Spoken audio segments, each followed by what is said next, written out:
Hello my friends, welcome to the Wicked Bitter channel. I'm Travis. Thank you for checking out this video. If you are somebody who is new to this channel and you love pro wrestling, you love WWE, hit subscribe on this channel. You will not regret it. We cover Raw, we cover SmackDown, sometimes NXT, but always definitely the PLEs. And today, we're going to talk about Monday Night Raw. First of all, I got to thank you guys. I got to thank you because last video, the love and the support on that video was amazing. We had some good conversations. We had some good engagement there. We had people commenting, liking the video, watching the video. We've gained some more subscribers on the channel, which I truly appreciate. We want to get all the wrestling fans that there is in the world to join this channel because this is the place to be. And what I loved most about it was there was 100 comments, right? Maybe a little more. And not one of those comments, not one time when somebody disagreed with another person where it was crazy, like disrespectful, nothing like that. No, we don't do that here. We don't do that here at Wicked Bitter, man. We have conversations. But when I talk about posting videos and liking videos and commenting on my videos, that is the prime example of what I would like. That was amazing. I love that. I truly value what your thoughts are, what your comments are, what your opinions are. I love talking about it. This is a channel where we talk about wrestling. If it wasn't for you commenting, then this channel would just be me talking to myself, and that's boring. So I truly do appreciate everybody who took time out to comment and talk on the last video. I thought it was amazing. I had a great time responding to everybody. Let's keep that going, man. Let's keep that going every video. Like this video right away. Let's get into Monday Night Raw. Quick little couple of notes here. A few hours before Raw, I found out that Odyssey Jones was taken off the roster. And I thought that was a little strange. So I checked for myself because I heard about it, and I went to go check, and sure enough, he was taken off the Raw roster. I don't know what happened here. I later on found out that he was maybe pursuing different avenues, or I don't know. I don't know if it was his choice or if he got released or if it was a mutual thing, but I thought the timing of this was pretty bad. I actually liked the way Odyssey Jones looked. I mean, he looked pretty impressive in the first 2 or 3 weeks that we saw him. I thought he had a pretty cool future ahead of him. After being so long not being on TV, I thought, okay, he finally has his opportunity here. And then the angle with the New Day, I thought, I wonder now how much of a hit that's going to take on the New Day. I wonder if that's going to change anything, any plans or any future path that they wanted to go here with Woods and Kofi. I don't know if it's going to be a major part of it or not, but hopefully we still stay on what we were going to do with Kofi and Woods, whatever that may have been, and maybe hopefully we keep going with that. Quick little mention, too, I have to say, Bronson Reed was taken out of the triple threat match that he was supposed to be a part of today because I guess he got COVID. So, best wishes. Hopefully you get well soon, Bronson. Come back. You were on a warpath. I mean, this guy was finally starting to show some momentum here. He was doing some great things on TV on Monday Night Raw. He was getting good opportunities, and then now this happened. So it's super unfortunate, but hopefully when he comes back, he can pick up from where he left off, and we can get this going with Bronson Reed. Wade Barrett starting the show tonight. He was in the ring, and he introduces everybody to Joe Tessitore, however you say his last name, I can't remember, who is going to be the new broadcast lead guy for Monday Night Raw in place of Michael Cole, who will be going to SmackDown. If you're not familiar with Joe, he has a history and a resume working in multiple different sports. I remember seeing him for some football. I like him, but the thing with him is I think he kind of is a little drawn out when he talks. Sometimes he takes a little bit of time to actually get to what he's saying, whereas Michael Cole was always quick with it. You know what I mean? So I think it might be a little bit of an adjustment period for either us, the audience, or maybe Joe to maybe speed up what he has to say and maybe not drag everything out so much. But happy to have him. And overall, I thought he did a really good job on his first night here on Raw. So Rhea Ripley starts this after that intro for Monday Night Raw. She comes out, she cuts a promo, talks about her match at Berlin in that mixed tag match, says that she's just getting started with the Judgment Day. She says she pinned Liv, the champion, so she wants her title match, right? And this is kind of what we talked about in the last video. We kind of had a feeling this was going to happen. She pinned Liv, so this title match was coming. So she has that to say, and then Dominic comes out, interrupts her. He pretty much says that, first of all, he says Liv Morgan's not there tonight. She's banged up. And they've jet lag, haven't gotten much sleep lately for multiple reasons. I love that. It was a cool little shout there. And then he says that, but on behalf of Liv Morgan, he's going to tell Rhea Ripley that Liv Morgan accepts. And then Rhea starts talking more trash to Dom, and then all of a sudden Liv shows up and attacks Rhea from behind after Rhea was trying to get her hands on Dominic. Nasty spill here. She ends up pushing Rhea, who was kind of half on the apron, half in the ring. She pushes her, and then Rhea falls and gets her leg caught on the ropes. It looked pretty nasty. I don't know how they did it and pulled it off without Rhea actually getting legitimately hurt, but yeah, I mean, she sold it, man. And Liv started kicking her and, attacking her leg/knee area. And Damian Priest came out, made the save, chased away Dom and Liv and all that stuff. And Rhea was just there grabbing her knee and her legs in a bunch of pain. So this kind of makes me think of like, they're going to maybe do this with Rhea for a couple of weeks just to stretch this out a little bit. Because obviously, if we're going to have a title match, it's probably going to happen at Bad Blood, which is a month away. So we need to kill some time here. So I'm thinking in the next week or two, Rhea is probably going to be in these crutches, just to buy some time, cut some promos so that Rhea doesn't really have to get too physical with Liv. And they're going to have their match. I'm assuming at Bad Blood is what I'm thinking is going to happen. So I don't know. We all talked about it last video. I don't know if I really want Rhea winning the title right now. I think Liv should keep it for a little while. I think Liv has better matchups against people who we haven't seen yet. Because, we talked about it. Rhea, if she wins this title again, it's like, who realistically is going to be big enough to beat Rhea? And I kind of, as much as I love Rhea, I kind of don't want another year title reign of hers and just dominating and beating everybody. I don't know. I kind of don't want to see that again. But if that's where they go, then that's just where they go.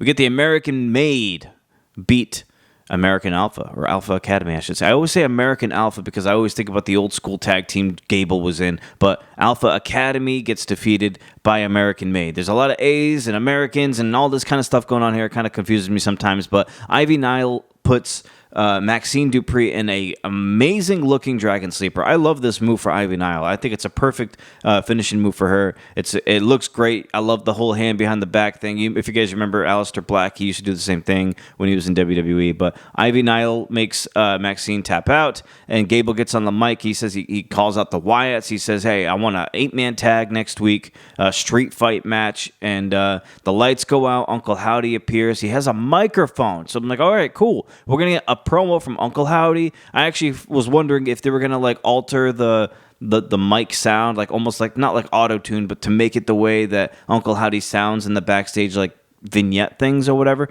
But they didn't, which is fine because when Bo cut this promo, Uncle Howdy cut this promo, he did it in a way where it was very eerie. It kind of reminded me a lot like Bray, and I kind of like that. I like the way he's carrying that on and going with it, even as the Uncle Howdy, the way even his mannerisms, the laughs in between some sentences and stuff like that, I find really cool. I love it. So he ends up saying something like his life is no longer his, and that if Gable wants to gamble, then the Wyatts have no problem collecting their debt, and he pretty much accepts the match for next week. So we got the 8-man tag. That should be a great street fight. And, I thought we were going to be a little past this here, American Made versus Wyatt family, but apparently we're going to stay with it for a little bit. I hope they don't drag this on for too much longer.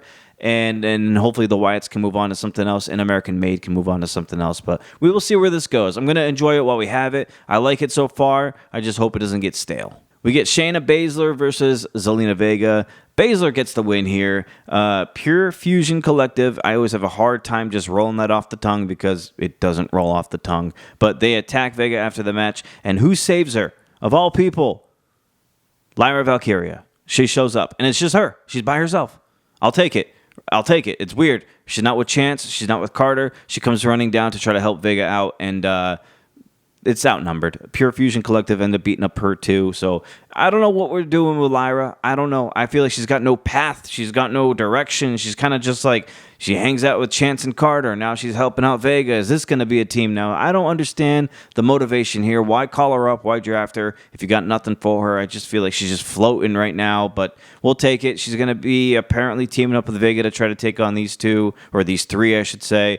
She made a mention later on in a promo backstage that they're in Canada next week, and Maybe that's a hint that she's going to ask Natalya to maybe help them out or something, make it a 3-on-3. I don't know. But Pure Fusion Collective make a promo afterwards. Sonya gets on the mic. She starts yelling at everybody. She pretty much ends up saying something like, no man can take us home and no woman can take on us, period. I don't know. I don't have words. I don't know. We cut backstage, and apparently Rhea Ripley is indeed hurt. She's in a knee brace. She's got crutches on. She's talking to Priest. Priest wants a tag team match, but Rhea's hurt. And the way he said it was he wants a tag team match against like Finn and JD, and it's like, I can't team with you. So you were telling me if Rhea could wrestle, we would be Rhea and Priest versus Finn and JD? So it's like Rhea can just go around beating up the dudes now? When are we going to have this whole balance? When are we going to have the men can hit the women too? It's weird for me saying that. Trust me, I don't mean it in a bad way. I'm just saying if the women can hit the men should be able to wrestle the women. I'll say wrestle, not hit. If the women can wrestle the men should be able to wrestle the women. That's just the way it should go. Or just just don't do it at all, or make it so that both can do it. Because I remember at some point too, I think it was Maxine.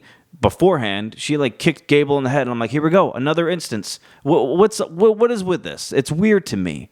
Either don't do it at all, or make it so that everybody can just hit everybody. It just makes more sense that way. Regardless, Damian Priest says that Rhea can't team up with him, so he's got no friends. He can't have anyone to team up with. And Rhea goes, hey, you know what? Stick with the match. I got someone in mind. And you can hear the crowd in the background just chanting yeet. We all feel like it's going to be Jey Uso, and then come to find out later on, it is indeed Jey Uso. So Not a bad. I mean, it's fine. It's Priest and Uso versus Finn and JD is the main event for later on tonight, and that match was actually pretty good. We'll get to it when we get to it. We get a CM Punk promo. He calls out Gunther. He wants to go for that World Heavyweight Championship, and I started getting all this feeling. I'm like, ooh, dude, let's go. We're gonna get Punk versus Gunther. First of all, Punk versus Gunther is a cool match to me, in my idea. Like I visually in my head, I like the way that looks. Right, I could just see Punk's chest getting. Gunther's going to chop the tattoos off Punk's chest. It's going to happen. He's just going to chop the hell out of it. I just want to see that match, but the fact that it could be for the World Heavyweight Championship and the possibility, although it's very small, that Punk would beat Gunther for that title, it got me going, man. I really like that idea. But instead, we get Punk about to leave. His music's playing, all that kind of stuff.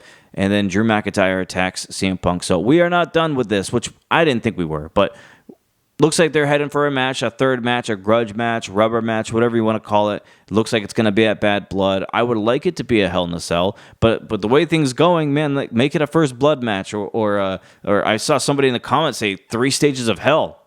I'm down with all of that. Just give me something good between these two. I love it. Drew brutally attacks him. I mean, he takes the bracelet off Punk, and I'm like, please, can we just leave this bracelet alone? I don't want to talk about it or see it anymore. And luckily for all of us, Drew McIntyre took it off Punk's wrist, and he ends up snapping it, beads, all in Drew's hand. And I'm like, thank God, we're done with the bracelet. What I thought was really cool, though, is Drew took those beads, ended up putting it in CM Punk's mouth, and then he claymored him. And I'm like, dude, let's get Danhausen out here. Like, CM Punk's cool with Danhausen. He just stole the idea from Danhausen with the whole teeth thing. I thought it was kind of a cool shout out there, a little reference. I mean, I don't know if you guys caught it or if you care. I thought it was pretty cool. I like Danhausen, so it'd be kind of cool to see him in WWE someday, especially if he's going to help CM Punk. But I'm getting ahead of myself. It's probably unlikely. It's not going to happen, but I still thought that was pretty cool. Later on after it was after commercial, Punk's being carried out in a stretcher in the back with an ambulance, and then Drew's not done. Drew shows up again. He attacks Punk some more. Punk's bleeding out of the mouth. Drew's like grabbing his face, gouging at his eyes, beating the hell out of him, and damn, that's how that goes. And then one thing I wanted to mention, though, is before commercial when Punk was getting beat down by Drew, Wade Barrett gets in the middle of it. Now, he tries to stop Drew. This is like the second or third time this has happened, where Wade Barrett stops Drew from attacking Punk even more. I don't know what's going on here, but something is going on. I have a feeling, I got a gut feeling that Wade Barrett is going to be involved in something coming up, whether it's against Punk. And even when CM Punk comes out, he daps up Samantha one week. He dapped up Joe commentary this week. He never says anything or does anything to Wade Barrett, ever. CM Punk does not even acknowledge Wade Barrett ever. I find that very strange. I remember Wade Barrett was complaining that, Drew got screwed over in Scotland, and how can CM Punk get away with everything? So there is something going on here. We're being teased for something, whether it's Drew teaming up with Barrett or Barrett facing Punk. Something's going to happen here, and I'm very interested because I am down for an in-ring return of Wade Barrett. I am down for that. We get a triple threat match. Dragon Lee, Dragunov, and Dominic Mysterio. And at some point during this match, Joe, our new commentator, for some reason, just went really quiet. I'm like, why is there so much dead air? We don't hear Joe at all. And then somebody did an arm drag, and Joe was just like, arm drag. I'm like, what's going on, dude? You were doing fine. All of a sudden, he just got really quiet. I felt like it was really strange. But anyway, Carlito gets involved in this match, and obviously to try to help Dom win. Priest comes out. Chases off, he hits Carlito, and then he chases Dominic off, so Dominic is now out of the match. I thought this sucked. I kind of wanted Dominic to win this match, to be honest with you. But he ends up getting chased out of the arena, and it's just left to Dragon Lee and Dragunov. Dragunov ends up picking the win up. They both raise each other's arms at the very end and all that kind of stuff. But man, I feel like we're robbed a little bit here. And for everybody who's in the comments talking about how Dom is looking like a coward still, if this is going to be his normal thing, I kind of feel you. I'm with you a little bit. I kind of want some progression here. I want Dom. I don't want Judgment Day to look so weak. I don't want Judgment Day to look like punks. I don't want Judgment Day to look like, like these cowards. I want them to be a good faction, but I'm getting a feeling that they're going to just be a faction that everybody just ragdoll throws around, and Dom is going to stay like this for a while. And Dom is great at catching heat, and he's great in his role, but the Judgment Day as a whole, I just want to see them be better than what they are. I still do. I wasn't even going to cover this match, but we have a number one contenders tag team championship, women's tag team championship match. Alba Fire, Isla Dawn versus Damage Control. Fire and Dawn win this one. I was kind of surprised about that. So they are number one contenders. They will be facing Bianca and Jade again. And what I thought was strange was, am I thinking right here? I think they won, right? Yeah, they won. But what I found was crazy was Kairi Sane jumped off the top rope to the outside, and she ends up knocking out, I forgot who. Was that maybe Dawn, maybe Fire. I can't remember. But also Bianca. But the main thing I wanted to say is Kairi Sane cracked her face on the table or something, because later on she gets in the ring and it's her whole face is bleeding, her nose looked like it was cracked, looked like her eye was all red. I was like, damn, is Kairi okay? But she's a beast though, because she was still trying to get in Bianca's face, so I thought that was kind of cool. Maybe even though Dawn and Fire won, maybe we get a triple threat women's tag team match. Who knows? I could see that happening, but I don't know. Maybe we go there, maybe we won't. Maybe we stick with Fire and Dawn versus Bianca and Jade, but I fully expect Jade and Bianca to win that. But hey, props to Kairi. I hope she feels better and heals up soon, because that looked nasty. We get Kofi backstage talking to Adam Pearce, and it looks like he was kind of egging on. He was kind of talking about how Judgment Day hasn't really defended their tag team titles, and that he's got a proposition. He wants maybe him and Woods to go against Judgment Day for those tag titles. So I don't know if this is the change of plan. I don't know if this was the normal plan that they had. I don't know if this is a pivot. I don't know what's going to happen here, but I wonder if we're going to get New Day versus Judgment Day for these tag team titles. I want the split. I still want the split. If that's where they were going to go in the first place, Odyssey Jones or not, I still want the split to happen. Cool moment, man. I'm so excited for this next moment. Gunther comes out, hits a promo, talks about his match in Berlin, talks about his accomplishments, and then whose song do we hear? We hear Sami Zayn's song. Man, I got so excited.